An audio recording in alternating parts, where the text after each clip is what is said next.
Hey babies, welcome to the 2023 edition of the Ultimate Mono Blue Affinity Sideboarding Guide. For this guide I'll be using the most recent version of Affinity I've been piloting, and there's a link to the deck list in the description below. Keep in mind this is just how I sideboard, and because I do it one way doesn't necessarily mean your sideboarding is wrong. It's important to experiment and figure out what works for you and your local meta. I'd also like to announce that as of this video I've joined the TCG Player Affiliate Program, so if you're looking to buy cards and want to support the channel you can do so by just following the link in the description. And let's get into the guide. For creativity I bring in 1 Pithing Needle, 4 Metallic Rebukes, and 2 Orvar, siding out 2 Memnite, 1 Haywire Mite, 1 Gingerbrute, 2 Patchwork Automaton, and 1 Nettle Cyst. Pithing Needle usually hits Teferi, but you can also use it on Wrenn and 6 or Boseiju, and from their sideboard you need to look out for disenchant effects like Nature's Claim and Wear Tear, and if they're playing Jund creativity there's a decent chance they have Brotherhood's End. For Murktide, I bring in 1 Pithing Needle and 2 Metallic Rebukes, and I cut 1 Gingerbrute, 1 Haywire Mite, and 1 Nettle Cyst. Mite's mostly self-explanatory since it doesn't do much other than hitting Blood Moon occasionally, and we're cutting Nettle Cyst because it's a way that they can gain a lot of tempo against us by hitting it with a Spell Pierce or a Counterspell. Pithing Needle goes on Engineered Explosives, and other cards to look out for are Dress Down, Blood Moon, and Brotherhood's End.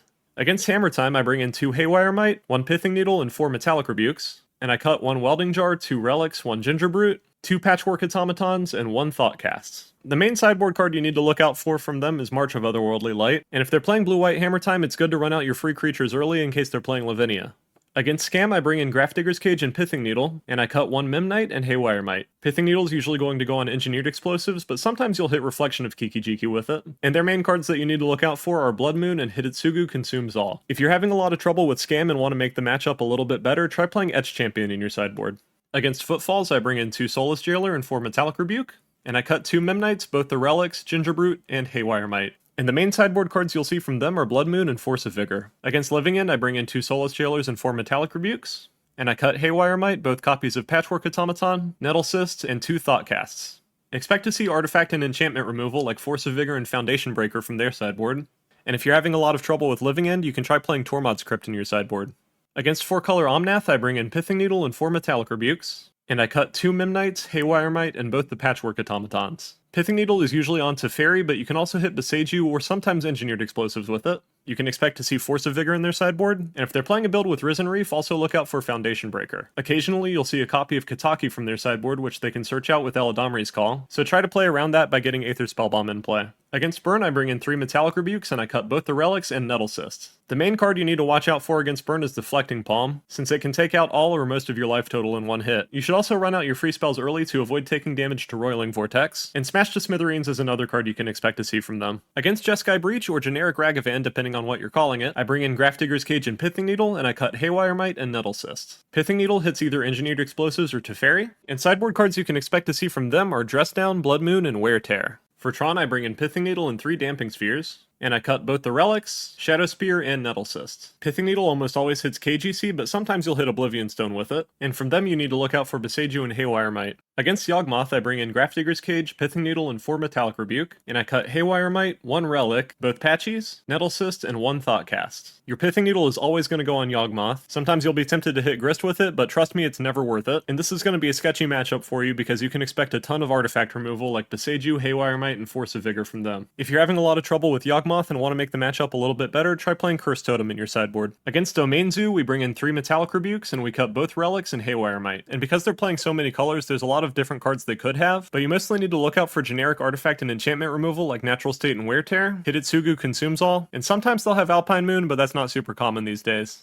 Against Death Shadow, I bring in Pithing Needle and I sideboard out Haywire Mite. Pithing Needles to hit Engineered Explosives, you can count on them having some amount of Dress Down in their deck, and occasionally they'll have an Alpine Moon. For Amulet Titan, I bring in 2 Haywire Mites, 1 Pithing Needle, 3 Damping Spheres, and 4 Metallic Rebukes. And I cut 2 Relics, Gingerbrute, Shadow Spear, 2 Patchies, Nettle Cyst, 2 Frogmites, and 1 Thoughtcast. Needle's usually going to be used on either Boseiju or Engineered Explosives to try to protect Damping Sphere, but they're still going to have cards like Force of Vigor to get around it, and this really is the nightmare matchup for us. And if they're playing the Timeless Lotus build of Amulet, we sideboard in the same cards, but we sideboard out 2 Relics, Aether Spellbomb, Gingerbrute, and Shadow Spear, 2 Patchwork Automatons, 1 Nettle Cyst, and 2 Thoughtcasts. This build of the deck is a little bit better of a matchup for us, because we have better ways of interacting with them, like needling Mycosynth Gardens, and using Haywire Mite to get rid of Timeless Lotus, but they will be playing KGC, so you need to watch out for that, and establish enough of a board to kill it if it comes down. Against Merfolk, I bring in Pithing Needle and 3 Metallic Rebukes, and I cut Welding Jar, 2 Relic, and Haywire Mite. Needle's mostly for Aether Vial, but you can also hit Mutavault or Vidalian Hexcatcher depending on the situation, and their main sideboard cards to look out for are Chalice of the Void and Hurkyl's Recall. Hurkyl's is a huge blowout against us, so if you see it in game 2, I recommend siding in the 4th Metallic Rebuke and cutting Nettle Cyst. Against blue-white control, I bring in Pithing Needle and 4 Metallic Rebuke, and I cut 2 Ornithopters, Haywire Mite, Shadow Spear, and Nettle Cyst. Pithing Needle usually hits Teferi Time Raveler, but sometimes you'll get Engineered Explosives or another Planeswalker with it, and they will be playing some amount of Chalice of the Void, so I recommend running out your 0-drops as soon as you can. Other annoying control cards you can expect to see from them are March of Otherworldly Light hitting your lands, Dress Down, which you can avoid getting completely blown out by at least not casting Thought Monitor when you have Construct tokens in play, Archmage's Charm, which can steal some of your equipped creatures and is the main reason we're cutting Nettle Cysts, and Supreme Verdict to punish you if you overextend.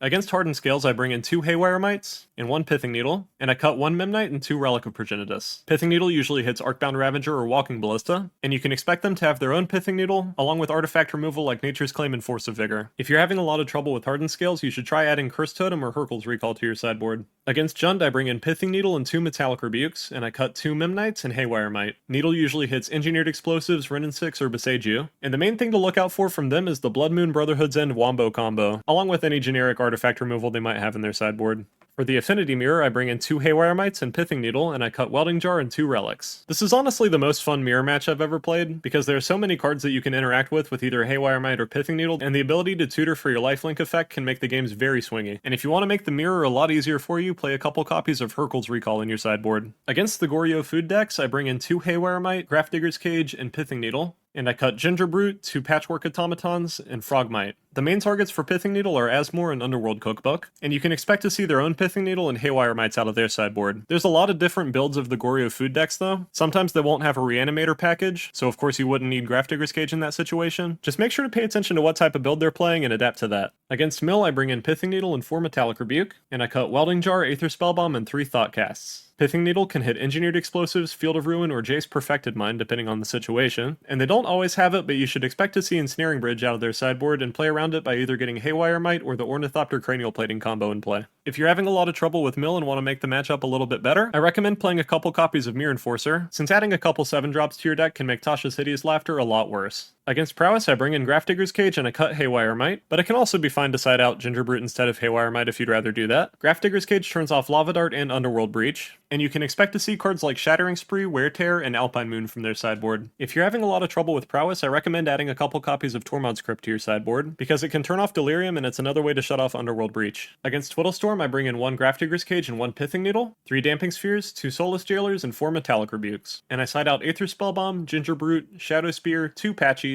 2 Frogmites, Nettle Cysts, and 3 Thought Casts. Pithing Needle's mostly for Engineered Explosives, but sometimes you'll hit Wishclaw Talisman with it, and you should expect to see a wide range of both destruction and bounce-based removal from them, including Nature's Claim, Force of Vigor, and even Filter Out. Against Glimpse, I bring in Grafdigger's Cage, 2 Soulless Jailers, and 4 Metallic Rebukes, and I cut 1 Memnite, 2 Relic of Progenitus, 1 Haywire Mite, Nettle Cyst, and 2 Thought Casts. The main thing to look out for from them is artifact removal like Foundation Breaker and Beseiju. For Dredge, I bring in Grafdigger's Cage and 2 Soulless Jailers, and I cut Ginger Brute, Haywire Mite, and Nettle Cysts. You can expect them to bring in cards like Nature's Claim, Wear Tear, and Portable Hole to either get rid of Graveyard Hate, or just get rid of your important cards like Shadow Spear, Urza's Saga, and Cranial Plating. If you're having trouble with Dredge, I recommend adding a couple copies of Tormod's Crypt to your sideboard. For Mono Black Coffers, I bring in Pithing Needle and 4 Metallic Rebukes, and I cut 2 Relics, Haywire Mite, Shadow Spear, and Nettle Cysts. The main card to Needle is KGC, but sometimes you'll hit Engineered Explosives with it, and make sure not to overextend into a Damnation. Against Grinding Station, I bring in 2 Haywire Mites, Grafdigger's Cage, Pithing Needle, and 2 Soulless Jailers, and I cut Welding Jar, Ginger Brute, and Nettle Cysts, along with 2 Frogmites and Thought Casts. They have a lot of options for you to Needle, like Engineered Explosives, Grinding Station, Emery, and Teferi, and you can expect them to sideboard in their own Pithing Needle, along with some artifact removal like Wear Tear. Against Belcher, I bring in Pithing Needle, 3 Damping Spheres, and 4 Metallic Rebukes, and I cut both the Relics, Ginger Brute, and Shadow Spear, Nettle Cysts, and 3 Thought Casts. Pithing Needle is always going to go on Belcher, and you can expect them to have Engineered Explosives and some amount of Force of Vigor to try to get out of it. Against Obosh Red or Mono Red midrange, I bring in 2 Metallic Rebukes, and I cut 1 Memnite and 1 Relic. Memnite's not great regardless of it being a Ragavan deck because of Fury, and we're keeping 1 Relic as a way to possibly prevent Seasoned Pyromancer from making the extra 2 tokens. From their sideboard, you can expect to see Blood Moon effects and artifact removal like Shattering Spree. Against Neoform, I bring in Grafdigger's Cage, Pithing Needle, 3 Damping Spheres, and 4 Metallic Rebukes, and I cut both Relics, 1 Gingerbrute, 1 Haywiremite, and 1 Shadow Spear, 2 Patchies, 1 Nettlecyst, and 1 Thoughtcast. Pithing Needle always goes on Gristlebrand, and you can expect them to have some artifact removal like Beseiju, Nature's Claim, and Force of Vigor. Against humans, I bring in Pithing Needle and 4 Metallic Rebukes, and I side out Welding Jar, 2 Relics, 1 Haywiremite, and 1 Nettlecyst. You can Needle Aether Vial if they're playing a build that plays it, but not all of them do. Otherwise, Mutavault and Cathar Commando are great choices. From their sideboard, you can expect cards like Chalice of the Void, March of Otherworldly Light, and sometimes Kataki. Against Eldrazi Tron, I bring in Pithing Needle and 4 Metallic Rebukes, and I cut Welding Jar, both Relics, Aether Spellbomb, and 1 Thoughtcast. This matchup is basically all about KGC, because they don't really play sideboard cards, so we need to be able to either Needle and then kill KGC, or just counter it and keep it off the board. Against Enchantress, I bring in 2 Haywiremites and 4 Metallic Rebukes, and I cut Welding Jar, 2 Relic of Progenitus, Aether Spellbomb, Gingerbrute, and Nettlecyst. They're going to have a lot of great cards against you, like Blood Moon, Force of Vigor, and even Stony Silence, but luckily they're the only deck in the meta that consistently sideboards that card. And against Oops All spells, I bring in Grafdigger's Cage, Pithing Needle, 2 Solace Jailers, and 4 Metallic Rebukes, and I cut Aether Spellbomb, Gingerbrute, 2 Patchies, Nettlecyst, and 3 Thoughtcasts. Pithing Needle can hit Undercity Informer, Goblin Charbelcher, and Salvage Titan all as reasonable options, but I'd usually go for Needle on Belcher if you already have some sort of graveyard hate in play. And you can expect them to sideboard in removal for your sideboard cards, like Prismatic Ending and Fragmentize. And those are all the matchups I have for you. Modern's a very wide format, but I did my best to cover everything I could, or at least that I knew very well. If there are any decks that I missed that you want to know about, leave a comment in the description, and I'll make sure to get back to you. And I'll see you in the next video. Hey everyone, Shoe Nice again. Well, basically, go subscribe to Tezzey's YouTube channel. And for those who made it to the end of the video, thank you.